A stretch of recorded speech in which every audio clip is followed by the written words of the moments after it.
आजादी के 75 साल 75 मशाल। आजादी की 75वीं वर्षगांठ पर आज नमन उस नारी शक्ति को जो देश के क्रांतिकारी आंदोलन की सूत्रधार थी। सरदार भगत सिंह जी जब असेंबली में बम फेंकने जा रहे थे तब उन्होंने अपने खून से तिलक लगाकर उन्हें विदा किया था। वही भगत सिंह जब लाहौर में अंग्रेजों से घिर गए थे तो वो उनकी पत्नी बनकर उन्हें सुरक्षित बचा लाई थी। चंद्रशेखर आजाद ने जिस रिवॉल्वर से इलाहाबाद में अपनी आखिरी लड़ाई लड़ी थी वो रिवॉल्वर भी वही लाई थी। और तो और खुद उस देवी ने 2 अंग्रेज अफसरों को आजादी के संग्राम में अपना निशाना भी बनाया था।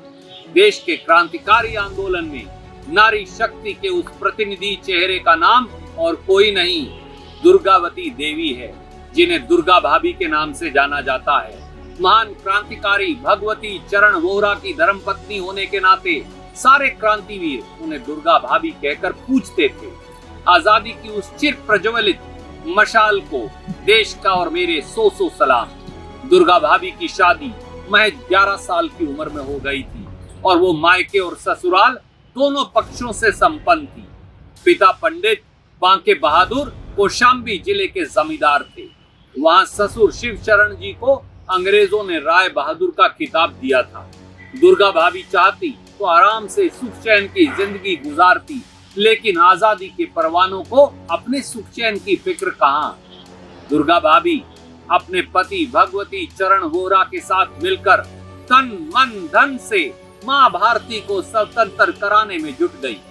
क्रांतिकारी संगठन नौजवान भारत सभा के प्रतिज्ञा पत्र पर भगत सिंह और भगवती चरण वोहरा ने अपने खून से हस्ताक्षर किए थे। भगत सिंह और बटुकेश्वर दत्त जब असेंबली में बम फेंकने जा रहे थे तब दुर्गा भाभी ने भी अपने खून से ही उनका तिलक किया था। दुर्गा भाभी का मुख्य काम क्रांति पुत्रों को शस्त्र मुहैया कराना था। वो देश के अलग अलग कोने से हथियार खरीद कर क्रांतिकारियों को देती थी ताकि अंग्रेजों के खिलाफ उनकी लड़ाई कमजोर न पड़ जाए। वो खुद बम बनाने में पारंगत थी। रिवॉल्वर से सटीक निशाना लगाना तो उनके बाएं हाथ का काम था।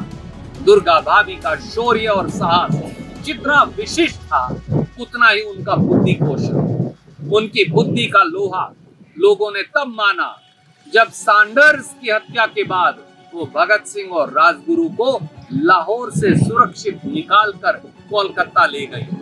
सैंडर्स की हत्या के बाद लाहौर के चप्पे चप्पे पर अंग्रेजों की नजर थी और वो भगत सिंह और राजगुरु की हर जगह तलाश कर रहे थे। अंग्रेजों से बचने के लिए भगत सिंह सरदार का चोला त्याग कर सूट बूट धारी अमीर नौजवान बन गए। राजगुरु बन गए उनके नौकर और दुर्गा भाभी अपने नवजात बेटे के साथ बन गई भगत सिंह जी की पत्नी। अंग्रेज लाहौर से लेकर कोलकाता तक सरदार भगत सिंह की तलाश में लगे रहे, लेकिन उन्हें खबर तक नहीं हुई कि एक महिला के साथ जो शख्स उनके पास से गुजरा वही सरदार भगत सिंह थे। असेंबली बम कांड के बाद सरदार भगत सिंह और उनके साथियों को बचाने के लिए दुर्गा भाभी ने अपने गहने तक बेच डाले थे।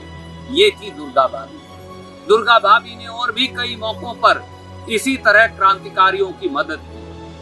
उनका घर देश के सारे क्रांति वीरों का आश्रय स्थल था और वहां दुर्गा भाभी हर तरह से उनकी मदद करती थी। दुर्गा भाभी के पति भगवती चरण वोहरा जी उस वक्त शहीद हो गए जब वो रावी नदी पर अपने बनाए बम का परीक्षण कर रहे थे।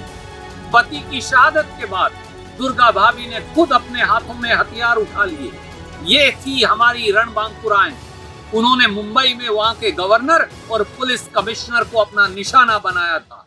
पुलिस ने उन्हें जेल में डालकर उनसे क्रांतिकारी संगठनों का सच जानने की पूरी कोशिश की, यातनाएं दी, लेकिन ना दुर्गा भाभी झुकी और ना ही माफी की गुहार लगाई। बाद के दौर में दुर्गा भाभी शिक्षिका बन गई और देश की नई पीढ़ी में शिक्षा का अलग जगाते हुए उन्होंने साल 1999 में अंतिम सांस ली। भारत माँ की सुपुत्री को देश का और मेरा शत शत नमन।